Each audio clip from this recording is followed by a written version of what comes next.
요한 1장 3절에서 사도 요한은 우리가 보고 들은 바를 너희에게 전한다라고 말씀을 했습니다. 우리가 하나님으로부터 들은 그 말씀을 너희에게도 선포를 한다고 했습니다. 이 선포는 우리 현대인들이 종교에 대해서 접근하는 방식을 정면으로 도전을 하고 있는 것입니다. 사도 요한은 하나님은 빛이시며 그 하나님에게는 어두움이 조금도 없다라고 말씀을 했습니다. 생명과 구원의 시작은 전적으로 하나님 자신으로부터 시작된다라고 한 것입니다. 인생들이 뭔가 삶의 의미를 찾아서 자신들의 행복을 찾아서 때로는 신을 찾으며 신의 도움을 구하지만 성경 말씀에서 너무나도 명백하게 선포를 하시는 바 하나님은 하나님 스스로가 자신을 나타내 주시고 하나님이 자신을 반드시 스스로 계시해 주셔야 그 하나님이 어떤 하나님인지를 알 수 있다라고 말씀을 합니다. 사도 요한이 바로 이 사실을 전하고 있습니다. 그래서 그 말씀 시작부터 태초에 있는 생명의 말씀에 관하여는 우리가 들은 바요 눈으로 본 바요 자세히 보고 우리의 손으로 만진 바라 이 생명이 나타내신 바 되었다. 그러니까 하나님이 친히 스스로를 말씀해 주셨다라고 전하고 있습니다. 늙은 사도인 이 사도 요한이 그런 말을 한 적이 있습니까? 나는 참 많이 늙었고 나는 정말 긴 시간 동안 성경을 연구를 했으며 정말 긴 시간 사람들과 대화를 했고 수십 년 동안 많은 생각들과 사상들과 성경을 묵상해 왔고 연구해 왔습니다. 그리고 마침내 특별한 신의 개념에 내가 도달을 하게 되었습니다. 그는 전혀 그렇게 말하지를 않았습니다. 저와 여러분이 하나님을 알 수 있는 길은 하나님이 친히 선지자들과 사도들을 통해서 그 말씀해 주신 것을 또다시 듣는 것입니다. 그래서 성경에서 말씀을 하시되 당신이 하나님에 대해서 어떻게 생각하는가라고 하는 것은 중요하지 않다. 중요한 것은 하나님이 스스로에 대해서 친히 말씀해 주신다는 사실이다라고 말씀을 하는 것이지요. 이제 그 친히 말씀하심을 성경에 이렇게 기록을 하셔서 오늘날 저와 여러분들에게까지 이렇게 말씀을 전해 주셨습니다. 그래서 우리가 가진 이 성경을 하나님의 말씀이라고 우리가 받아들이게 되면 우리는 살아계신 하나님과의 만남을 가질 수 있게 됩니다. 만약에 그러나 이 성경을 하나님의 말씀으로 우리가 받아들이지를 않는다고 한다면 우리는 절대로 하나님과의 만남을 가질 수 없습니다. 살아계신 하나님이 자신을 친히 스스로 나타내실 때에 하나님은 본문 말씀에서 자신을 가리켜서 빛이다라고 말씀을 하셨습니다. 그리고 그 빛에는 어두움이 전혀 없다라고 말씀을 하셨지요. 그리하여 하나님의 빛, 찬란한 그 빛 앞에서는 모든 죄악들이 다 드러나게 된다라고 말씀을 하셨습니다. 그렇다면 성경은 하나님의 본성을 가리켜서 무엇이라고 어떻다고 말씀을 하시는 것이겠습니까? 하나님은 거룩하시다. 거룩하신 하나님이시다. 라고 말씀을 해 주시는 것입니다. 프랑스에 한 늙은 철학자가 살고 있었습니다. 그 늙은 철학자는 그의 인생을 상당히 방탕하게 살았다고 합니다. 대단히 부도덕하고 비윤리적인 인생을 살았던 것입니다. 그러나 어떻습니까? 반드시 무언가가 임하게 되지요. 이제 시간이 흘러서 그의 임종의 시간이 왔을 때에 그가 침상에 누워 있었습니다. 누군가가 와서 그 철학자에게 물었습니다. 당신은 이제 하나님을 만나려고 하는데 두렵지 않습니까? 그랬더니 그 철학자가 아주 무신경하게 이렇게 대답을 했습니다. 하나님은 나를 용서해 주실 겁니다. 왜냐? 그게 그가 할 일이니까 라고 대답을 했습니다. 그렇다면 여러분, 이 철학자에게 도대체 어떤 문제와 어떤 어려움이 있는 것이겠습니까? 그는 사랑의 하나님을 분명히 기대했겠지만 빛이 되신 하나님, 거룩하신 하나님은 그의 인생에서 인정하지를 않았던 것입니다. 사도 요한은 하나님이 스스로 계시해 주신 것을 우리에게 전하고 있는데, 요한 1장 말씀에서 하나님의 어떤 모습을 보여주고 있는 것입니까? 하나님이라는 분이 절대적인 사랑일 뿐이다 라고 믿게 만드는 것이겠습니까? 만약 하나님이 그냥 사랑일 뿐이고 거룩하신 분이 아니다라고 한다면 그 사실만 믿는 사람들에게는 여러분 어떤 일이 일어나겠습니까? 하나님에 대한 잘못된 이해로 인해서 그의 인생이라고 하는 것은 조금도 변화되지 못하게 되어 있는 것입니다. 그 일평생 아무런 변화도 회복도 아무런 소망도 생명도 구원도 일어날 수 없는 것이겠지요. 하나님이 나를 용서해 주는 것은 하나님 그가 할 일이지. 여러분, 죽음 앞에 서 있던 그 늙은 철학자는 참된 위로를 경험할 수 없었습니다. 여러분, 왜 그런 무신경한 문제가 발생을 하겠습니까? 하나님이 빛이시다. 그 하나님에게는 어두움이 전혀 없으시며 그리하여 그 살아계신 하나님은 거룩하신 하나님이시다. 여러분, 그 사실을 깨닫지를 못한다면 예수님이 십자가에서 나의 죄를 위해서 죽으셨다라고 하는 그 사실은 도무지 말이 되지 않는 것입니다. 예수님의 십자가가 왜 나에게 반드시 있어야 하는가? 여러분, 그거 볼 수 없는 것이겠지요.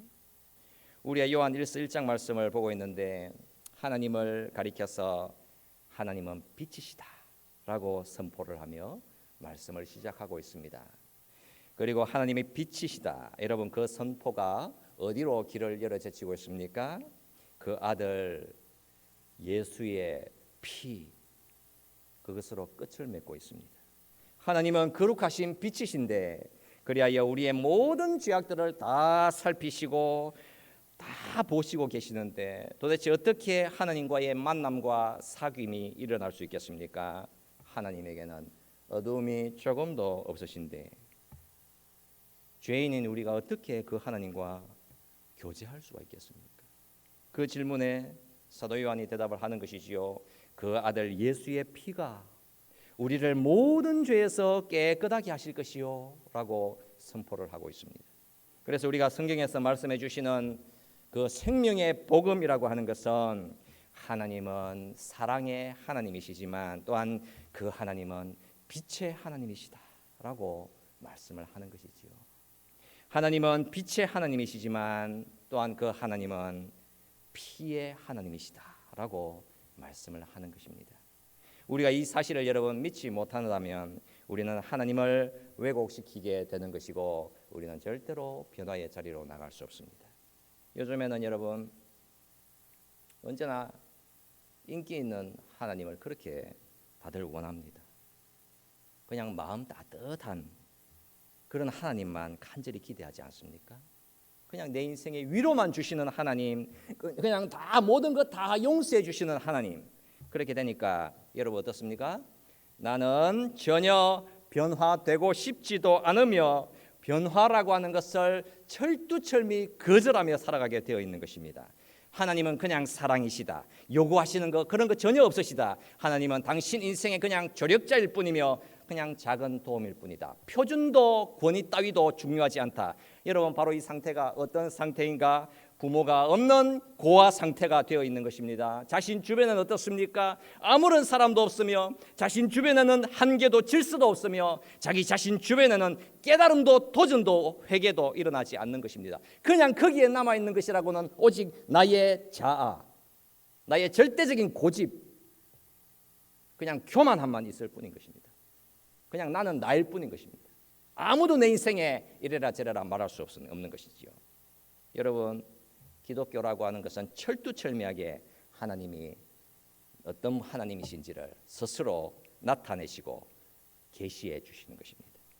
여러분 우리가 예수님의 그 블러드 그리고 그 피에 대해서 모른다거나 여러분 그 잔혹한 그 피로 기독교를 설명하지 못한다면 반드시 하나님이 스스로 계시해 주시는 그 하나님의 구원이라고 하는 것을 우리는 만날 수 없게 되어 있는 것입니다. 여러분, 그 올바른 복음이 없기 때문에 우리의 심령은 어떻습니까? 언제나 공허하게 되고 도대체 나에게는 뭐가 잘못되어 있는지 여러분 그거 볼 수도 없으며 인정하지도 않는 것입니다. 뭔가 여러분 이 땅에서 우리가 다소 윤리적으로 뭐 그렇게 살아가기는 하겠지만 그러나 여전히 하나님의 얼굴빛에서부터 피하여 여전히 어딘가로 도망을 다니고 있구나라는 사실을 우리는 알게 되어 있는 것입니다. 나에게는 분명히 무언가가 지금 잘못되어 있는데 그게 도대체 무엇 때문에 그런지 모르겠다. 그렇게 여러분 내 인생은 바닥을 치게 되어 있는 것입니다. 여러분, 하나님은 빛이시다. 여러분 그 사실을 모른다면 우리는 하나님이 어떤 분이시며 하나님의 기쁨 이런 그런 것을 알 수 없게 되어 있습니다. 그러나 하나님이 빛이시다.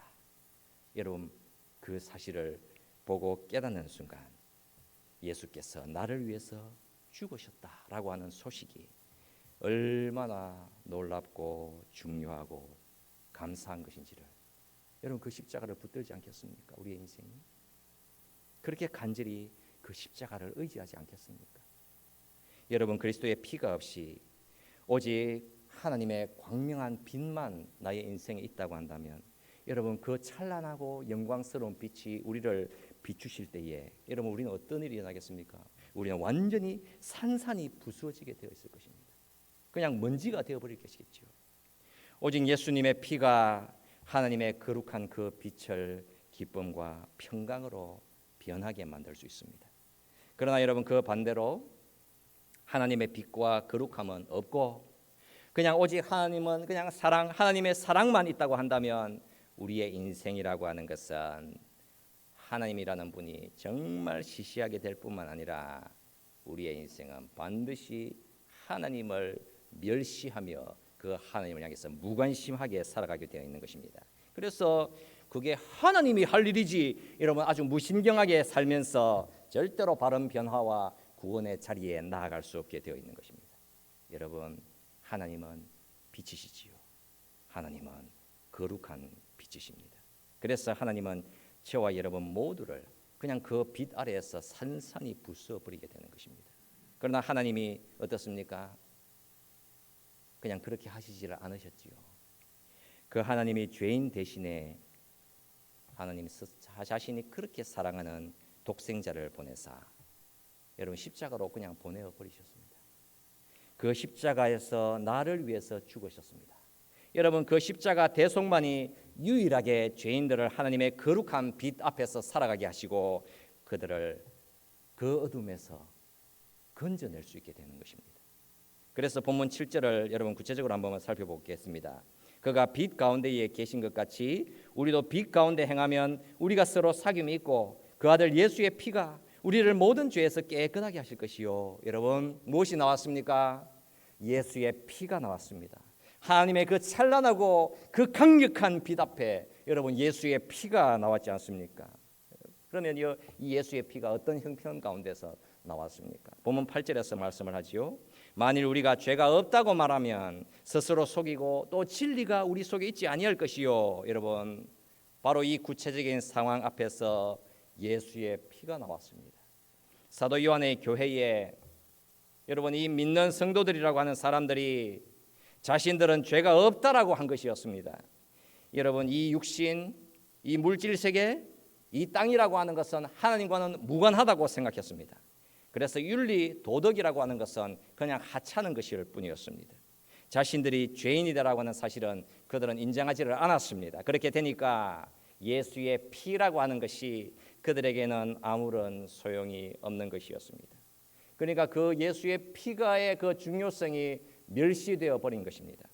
바로 이 현실의 사도 요한은 당신들의 영적인 상태가 지금 지극히 심각하고 위험하다라고 경고를 해주고 있는 것입니다. 9절 말씀에서 만일 우리가 우리 죄를 자백하면 그는 미쁘시고 의로우사 우리 죄를 사하시며 우리를 모든 불의에서 깨끗하게 하실 것이요. 그러니까 여러분 우리는 하나님의 빛 앞에서 걸어가면서 언제나 우리의 죄악들을 고백하고 나의 죄를 하나님 앞에 인정해야만 하는 것입니다. 아, 이것은 나의 죄악이다. 내가 죄 속에서 살아가고 있구나. 나는 죄인이구나. 여러분, 그 깨달음 앞에서 우리는 정말 어떻습니까? 우리의 절망스러움을 느끼게 되어 있는 것입니다. 하나님의 거룩하신 빛 앞에서 나의 죄를 마주했을 때에 하나님과의 사귐, 하나님과의 만남, 하나님과의 교제가 나의 죄로 인해서 전적으로 불가능하게 되었구나. 여러분 다 느낄 수 있습니다.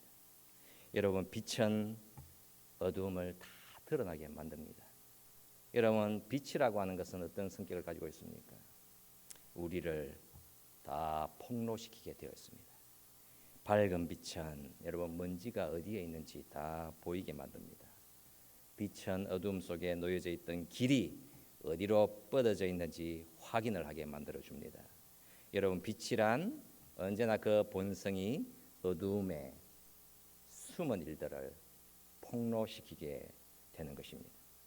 여러분, 우리가 하나님과 동행하며 걸어갈 때에, 그리고 그 하나님의 말씀이 우리 안에 거할 때에 반드시 필연적으로 우리는 내가 죄인이구나, 나의 죄를 다 깨닫게 되어 있습니다. 분명히 잘못된 나의 모습, 우리 안에 거하는 죄가 분명히 표면 위로 떠오르게 되어 있는 것입니다. 내가 지금까지 하나님을 믿지 않고 살고 있었구나. 내가 하나님을 믿지 않았구나. 세상에는 여러분, 하나님의 빛과 하나님의 사랑으로 인해서 정말 거룩하게 신실하게 지음을 받으려 하는 성도들이 있습니다. 여러분, 정말 하나님의 말씀대로 살아가려고 하는 신실한 주의 백성들이 반드시 있습니다. 그런 신실한 성도 곁으로 여러분 가까이 그 곁으로 다가가 보십시오. 그 곁에 나란히 한번 서 보십시오. 분명히 우리는 무언가를 보게 되어 있는 것이며 무언가를 의식하게 되어 있습니다. 나의 연약함과 나의 부족함과 나의 죄악들과 나의 부끄러움들을 여러분 보게 되어 있는 것이지요. 우리가 하나님을 만나며 사귐이 있을 때에는 이제 하나님의 빛을 의식하면서 걸어가게 되는데, 바로 이런 상황은 사도 요한 역시 친히 스스로 경험한 일이었던 것입니다. 여러분, 그가 베드로 사도와 함께 경험했던 일이었습니다. 여러분, 이들이 게네사렛 호수에서 아무런 고기를 잡을 수 없었습니다. 그들은 어부들 아니었습니까? 아무리 애를 써보아도, 밤이 새도록 그물을 던져보아도 그들은 아무런 고기도 잡을 수 없었습니다. 그런데 예수께서 그들에게 나타나셔서 다시 그물을 던지라고 했습니다. 그리고 그들은 엄청난 고기를 끌어올렸지요. 베드로가 바로 그 자리에서 무언가를 보게 되었습니다. 그리고 그는 예수님 앞에 엎드렸습니다. 주여, 나를 떠나소서. 나는 죄인이로소이다. 그들은 무엇을 만나고 보았던 것입니까? 성육신 하셔서 사람이 되신 하나님의 아들의 거룩한 빛을 만나게 되었던 것입니다. 그랬더니 그 빛 아래에서 나를 떠나소서. 나는 당신 앞에 설 수 없습니다. 나는 내가 죄인임을 마침내 보게 되었습니다. 바로 그 부딪힘 앞에 설 수 있게 되었던 것입니다. 여러분, 하나님의 은혜 아닙니까, 여러분? 바로 이런 일이 저와 여러분 앞에서도 반드시 일어나게 되어 있으며, 우리에게는 이런 일이 이미 일어난 것입니다. 여러분, 하나님의 임재하심을 마주하고 경험할 때에 그 고백을 하나님 앞에 드리게 되어 있지 않겠습니까? 여러분, 우리가 하나님의 거룩하신 빛 앞에 서게 될 때에 그 영광스러운 빛이 나를 비추시는 것을 깨달을 때에 우리는 무엇을 어떻게 할 수가 있겠습니까? 여러분, 우리가 하나님의 빛 앞에서 살아가려고 합니다. 우리가 우리의 죄악들을 하나님 앞에 고백을 합니다. 그렇다면 여러분, 어떤 문제, 어떤 어려움 앞에 서게 되겠습니까? 하나님과의 사귐과 교제가 여러분 바르게 일어나겠습니까? 하나님의 그 영광스럽고 찬란하고 거룩하신 빛 앞에 노출된 나의 죄악들, 그리하여 우리의 양심이라고 하는 것에는 심각한 갈등이 일어나기도 하며, 그러나 그 양심이 반드시 우리를 비난하고 우리를 공격하게 되어 있는 것입니다. 하나님의 영광스러움 앞에 내가 머물 있을 수 없겠구나 느낄 수 있게 됩니다. 바로 그때 사도 요한이 우리를 부르는 것이지요. 만일 누가 죄를 범하여도 아버지 앞에서 우리의 대언자가 있으니 곧 의로우신 예수 그리스도시라. 여러분, 우리가 이 엄청난 선포를 깨달아야 하겠지요. 이 말씀이 우리에게 주시는 정말 큰 은총을 우리가 여러분 충분히 다 누리지 못할 수가 있습니다. 이 구절이 우리에게 말씀해 주는 정말 중요한 내용이 있습니다. 하나님은 우리의 필요를 채워주시며 그 채워주심에 대한 확신을 주신다는 사실이죠. 하나님은 여러분 우리의 필요를 다 아시는 것이십니다. 우리가 우리의 죄를 보고 깨달을 때에 하나님은 우리를 무엇으로 채워주십니까? 바로 그 대답은 그 아들 예수의 피가 우리를 모든 죄에서 깨끗하게 하신다.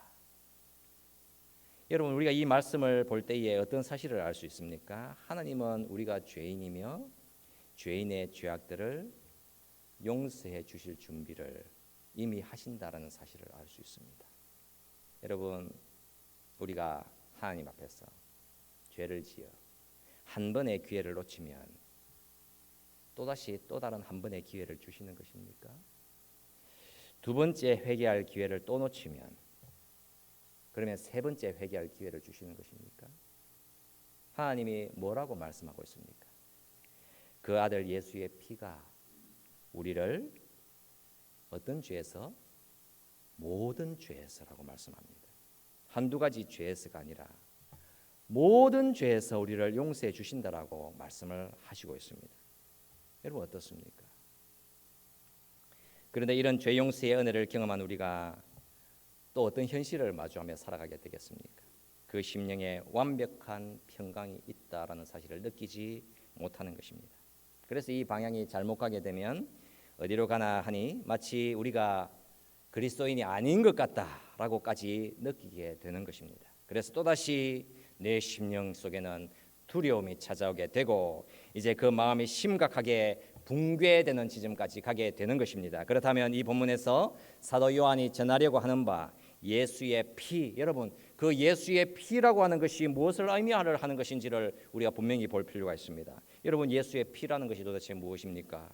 그 피가 무엇을 우리에게 전해주고 있는 것입니까? 예수의 피가 가리키는 것은 예수의 죽음을 가리키는 것입니다. 예수님이 십자가에 못 박혀 죽으실 때에 십자가에서 흘려내려진 피인 것입니다. 여러분 쏟아져 버린 그 피는 예수님의 죽음을 의미하는 것 아닙니까? 여러분 레위기 17장 말씀에서 보면 육체의 생명이라고 하는 것은 피에 있다라고 말씀을 합니다. 그러니까 예수님에게는 예수님의 피가 예수님 자신의 생명이었습니다. 예수님의 피는 예수님 자신의 생명인데 이제 그 생명은 죄인들의 대속을 위한 예수 그리스도의 죽으심을 의미하는 것입니다. 여러분 로마서 5장 10절 말씀에서 곧 우리가 원수 되었을 때에 그의 아들의 죽으심으로 말미암아 하나님과 화목하게 되었은적이라고 말씀을 합니다.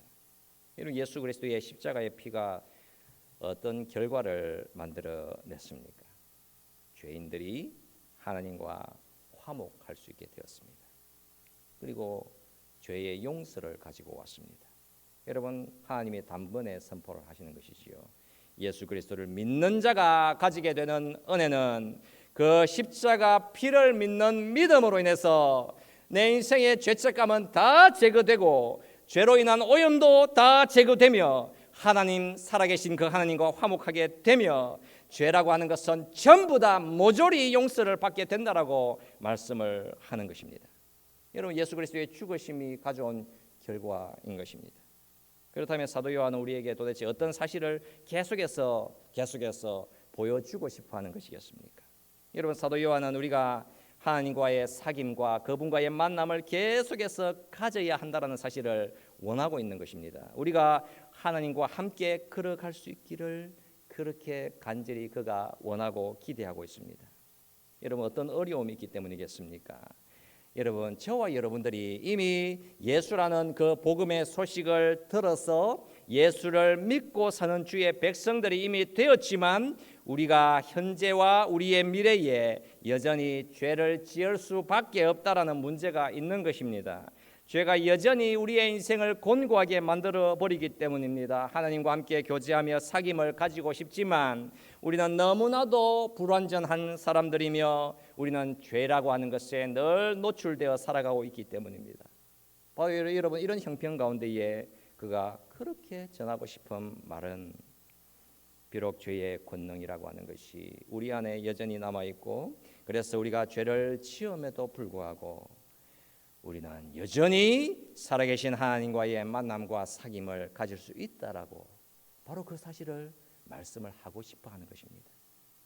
내가 발버둥을 쳐도 여전히 나는 죄를 짓고 죄로 인한 오염이 계속해서 나에게 영향을 미치고 있는데, 오 주님, 나는 도대체 어찌하면 좋습니까? 그 질문에 사도 요한은 분명히 또다시 대답을 해주는 것입니다. 만일 우리가 우리 죄를 자백하면 그는 미쁘시고 의로우사 우리 죄를 사하시며 우리를 모든 불의에서 깨끗하게 하실 것이다 라고 다시 확신을 주시는 것입니다. 그러니까 사도 요한은 그렇게 회개하고자 하는 간절한 죄에 대한 인정과 그 죄에 대한 고백, 그리하여 하나님의 그 영광스러운 빛 아래에서 죄와 싸우면서 하나님과 교통하며 걸어가고자 하는 그 간절함이 그 죄인을 계속해서 거룩하게 자라가도록 만든다라고 말씀을 하고 있는 것입니다. 그런 거룩한 성장과 성화에 대해서 사도 요한은 이 서신서에서 우리를 계속 독려해 주고 있는 것이지요. 여러분, 기독교인은 어떻습니까? 언제나 빛 앞에서만 걸어가겠습니까? 아니겠지요, 여러분. 우리 믿는 그리스도인들은 때때로 어둠 속에서 거하게 됩니다. 그러나 비록 죄 가운데에 우리가 계속해서 빠진다고 하더라도 그래도 여전히 기독교인들은 하나님의 빛 아래에서 걸어가는 사람들인 것입니다. 여러분, 죄에 빠진다 해도 어둠 속으로 다시 돌아가지 않습니다. 예수를 주로 믿은 그 기독교인이 한 날은 하나님의 왕국에 갔다가 그 다음 날은 사탄의 왕국에 갔더라. 여러분, 절대로 그럴 수 없는 것입니다. 저와 여러분은 죄인으로서 본성상 우리들은 어둠의 왕국에 살았던 사람들이었지만 우리가 예수를 주로 믿어서 회개하고 죄 용서를 받아서 하나님의 왕국으로 이미 옮겨져 버린 사람들이 되어버린 것입니다. 그리하여 여러분, 죄를 짓는다 하더라도 우리는 여전히 하나님의 왕국 안에 살아가고 있는 사람들인 것입니다. 우리가 죄를 지어도 여러분, 죄를 고백하면 언제나 예수 그리스도의 그 유일하게 정결한 그 피가 우리를 깨끗하게 만드시는 것입니다. 우리가 죄를 지으면 우리는 언제나 그 하나님 앞에서 우리의 죄악들을 고백하고 그 죄 용서를 구하면서 또다시 절망하지 않고 일어서서 계속해서 믿음으로 이 땅을 살아가는 것입니다. 늘 회개하며 그 죄를 하나님 앞에서 인정하고 우리는 죄를 고백하며 살아야 합니다. 그때 하나님은 사랑하는 독생자의 피를 우리의 죄악들에 언제나 적용해 주시는 것이지요. 그리고 계속 우리는 하나님의 빛 아래에서 걸어가도록 부르심을 받았습니다. 그러나 여러분, 우리가 죄를 지을 때 최악의 상태는 어떤 상태냐? 사탄의 음성에 귀를 기울이는 것입니다. 너는 이제 그리스도인이 아니지 않느냐? 너는 하나님과 함께 걸어갈 수 있겠느냐? 너의 죄를 또 봐라. 너의 죄책감을 한번 봐라. 너의 인생은 이제 불가능이다. 너는 다 끝났다. 여러분, 그 사탄의 그 절망의 소리가 임할 때에 사도 요한이 또다시 강력하게 선포를 하는 것이지요. 그 아들 예수의 피가 우리를 모든 죄에서 깨끗하게 하실 것이요, 그는 미쁘시고 의로우사 우리의 죄를 사하시며 우리를 모든 불의에서 깨끗하게 하실 것이요. 이게 하나님의 약속인 것입니다. 여러분, 이 세상의 그 어떤 것으로도 우리의 죄를 제거할 길이 없습니다. 여러분, 내가 죄를 지으면 하나님이 용서해 주시지 않으시면 그 죄는 거기에 그대로 남아 있는 것입니다. 그냥 잊고 살아갈 뿐 그 죄는 나의 삶 속에서 여전히 나의 왕이 되어 있는 것입니다. 그러나 그 왕의 자리에서 그 죄를 물려낼 수 있는 유일한 길은 오직 하나님의 아들 예수 그리스도의 그 피만이 그의 피를 믿는 믿음만이 우리의 모든 죄를 깨끗하게 만들 수 있습니다, 여러분. 바로 여기에 우리의 용기가 있고 여기에 우리의 인생의 확신이 있는 것이며 바로 여기에 우리의 자신감이 있고 하나님이 주시는 평강이 있는 것입니다. 그래서 우리가 이 땅을 걸어갈 때에 그 하나님의 말씀 우리 것으로 받아서 예수 그리스도의 피를 힘입어 우리는 언제나 하나님께 죄를 용서를 구하며 그 하나님을 믿고 담대히 걸어가야 하는 것입니다. 우리가 이 말씀을 생각하면서 잠시 기도했으면 합니다. 여러분들은 어떤 믿음의 길을 걸어가야만 하겠습니까? 어디에서 앞으로 전진할 확신을 여러분 가질 수가 있겠습니까? 여러분 하나님의 빛 앞에서 걸어가겠다. 여러분 이제 결심을 하셔야 하는 것이겠지요. 나는 그 빛 아래에서 살아가겠습니다. 비록 죄악이 우리를 압도해 들어오고 여전히 우리가 인생 가운데서 범죄하며 살아간다 할지라도 하나님이 그 죄악들을 예수의 피로 다 용서해 주시는데 이제 우리는 항상 그 하나님 앞에서 나의 죄를 하나님 앞에 고백하고 예수의 그 피, 십자가의 그 피를 힘입어서 다시 일어서서 하나님의 그 거룩하신 빛 아래에서 걸어가겠다라고 우리가 담대히 결심하며 같이 기도드리도록 하겠습니다. 함께 기도하시겠습니다. 살아계신 우리 하나님 아버지, 우리를 어두움에서 절망스러운 어두움에서 그 죄의 힘에서 우리를 거지워